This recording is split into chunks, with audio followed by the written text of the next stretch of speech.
that's the thing. I was like, so I was like, I can't wait for this to be done. And so this one was actually completed 2 days before my birthday this year because Congrats. I decided that was going to be my birthday gift to me. And you set a goal. So you set a timeline. Yes. A finite goal. Yes. Set finite goals. Yes. Now, one day I'm going to, when the kids grow up, those are goals, but they're too far out. You said your birthday. Yes. And that happens every year, folks, by the way, if you're lucky. So not like one day over the rainbow, but you set it in a reasonable amount of time to set up something concrete to be done. Yes. Yes. So this year it was my birthday gift to me, and it was completed and published 2 days before my birthday. Yeah. So it is available in the ebook and of course the paperback. And just with both stories, with the first book, again, it started in 1995, and I am a full-time caregiver for my mother. My mother, she came to live with me in 2012. Mm-hmm. There is a scene in the first book. That's my mother's story.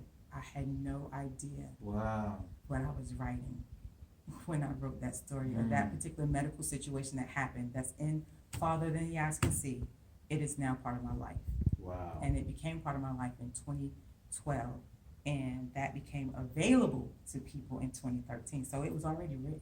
So you say your books are somewhat autobiographical as well as almost somewhat prophetic. Yes, it is a little residue of reality in them. And then it gives of your reality. Yes. But it's a reality, but the issues and the topics at hand in this book can relate to so many people. Do you feel like everyone would respond, or maybe the ladies? Who do you feel your audience is for these books? I feel everyone. In the second book, trying to think of a way to give a little part of the second book without giving away. There's a situation where there was a marriage, then there was a pregnancy, and mother didn't make it home with the baby in the father. Oh my goodness! All right, so that's real world stuff. Yeah. That's not fluff. Yeah. Yeah. Okay. So, but the bottom line is that it's about the human experience, right? And then everybody finds their story in this, and that's, I think, great art does that. It's not like propaganda where you're trying to program people, but as much as you're allowing it to feed people. It also gives you the opportunity. I know for me, it gave, especially with the first book. When it was actually completed, and then I had the opportunity to have the conversations from the readers, it gave me the opportunity to be in tune to and aware of life circumstances or life situations do not have to be your permanent address. Like failure is an event. It's not who you are. Or a disappointment, or a medical situation that you didn't foresee being a part of your life. You still can maneuver around it. It's not a permanent state. It is not. So last name is McNair, McNair. She's on Facebook. Where else? Your Twitter. Yes. Your books on Amazon.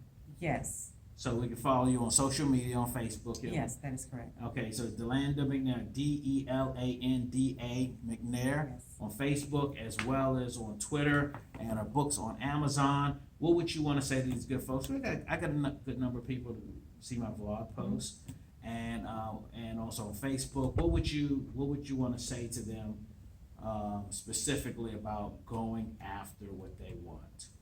Whether it's making music or art or whatever their vision or their dream is, what would you tell them as somebody who is a published writer? Wow. For beginners, just to commit some time to you, to pour into you every day. If you're working outside of your home and you're working for the traditional workforce, you're giving them 8 to 16 hours depending on what you're doing. You think nothing about it. But you don't take time to get back into you and your thing, even if it's 30 minutes a day. Yeah.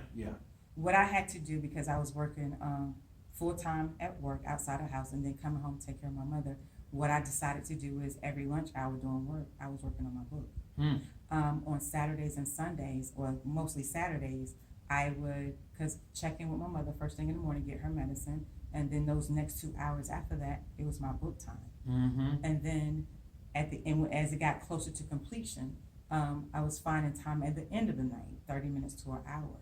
So just decide be it 30 minutes, 15 minutes, but the consistency of daily or weekly productivity and just pouring into that gift, that art, your thing. And it Commitment, time management, giving to yourself, yes. valuing yourself equally or greater than others, because you'll put other people on pedestals and not yourself.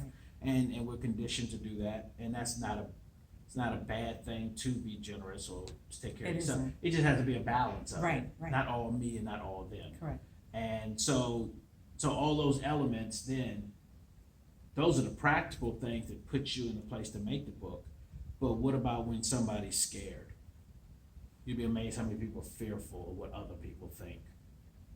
Well, what do the neighbors think? What will my friends think? What would my mama think? What will other people think? And what's your answer to those when they say, well, what are people? What am I going to do? Are they going to laugh at me? What if I fail? See, that was part of my issue with the first book and having my name and picture on it. And then again, I got to a point that I was able to get outside of myself. And long story short, if the gift is within me, if the talent is within me, if it's something that I can do, it's something that I can do for a reason. It means that it needs to be displayed and delivered from my angle, from my ability. So there is no comparison. The only comparison is my delivery from yesterday to the next day to better perfect it. So you have to do it because it's a gift that you have. Complete it. Okay, so but what if somebody says their opinions are not in line with your views and your objectives? Key thing, their opinions. Their opinion. Opposite being my view and my objective. We're working on two different projects. That's fine. You can have your opinion. But at the Look them folks right now and tell them that, because a lot of people, you're amazed how many people worry about what the neighbors think and what mama think and daddy think and my brother, my siblings and my spouse and what people at the church and the job, and people really affected greatly about others when it comes to their own personal endeavors. The thing is, keyword, your personal endeavor. If you have a task to complete, it's your task to complete. Yes, you can get a little feedback, whether it's feedback that's going to be productive or feedback that could be somewhat of waste. At the end of the day, here's the thing. I am challenged. It bothers me when I do not execute something I know I'm supposed to do. So for me to not do that, and I'm clear, you know you're supposed to have gone and done whatever, fill in the blank. I can't use, because what Brother McRay said, I can't use You can't base that it off my opinion. You have to. when I'm sitting there feeling a certain kind of way because of my completion. I can't talk. Yeah. Yes. So no. So what I would say is just decide to do that which is to do. Make a decision. Yeah. Make the decision. Decide, like, okay, this is what I have. This is what I have to work with right now. And start with just that one step, because that's what I did. I started with one step, and now I have 2 completed projects of 10 titles, and I already have 50 pages of book 3 and book 4. Awesome. So I'm ready to go. I love that. That's fantastic. Yes. So she's actively creating, and each book gets better and better, and she's learning more and more. And so you learn by doing,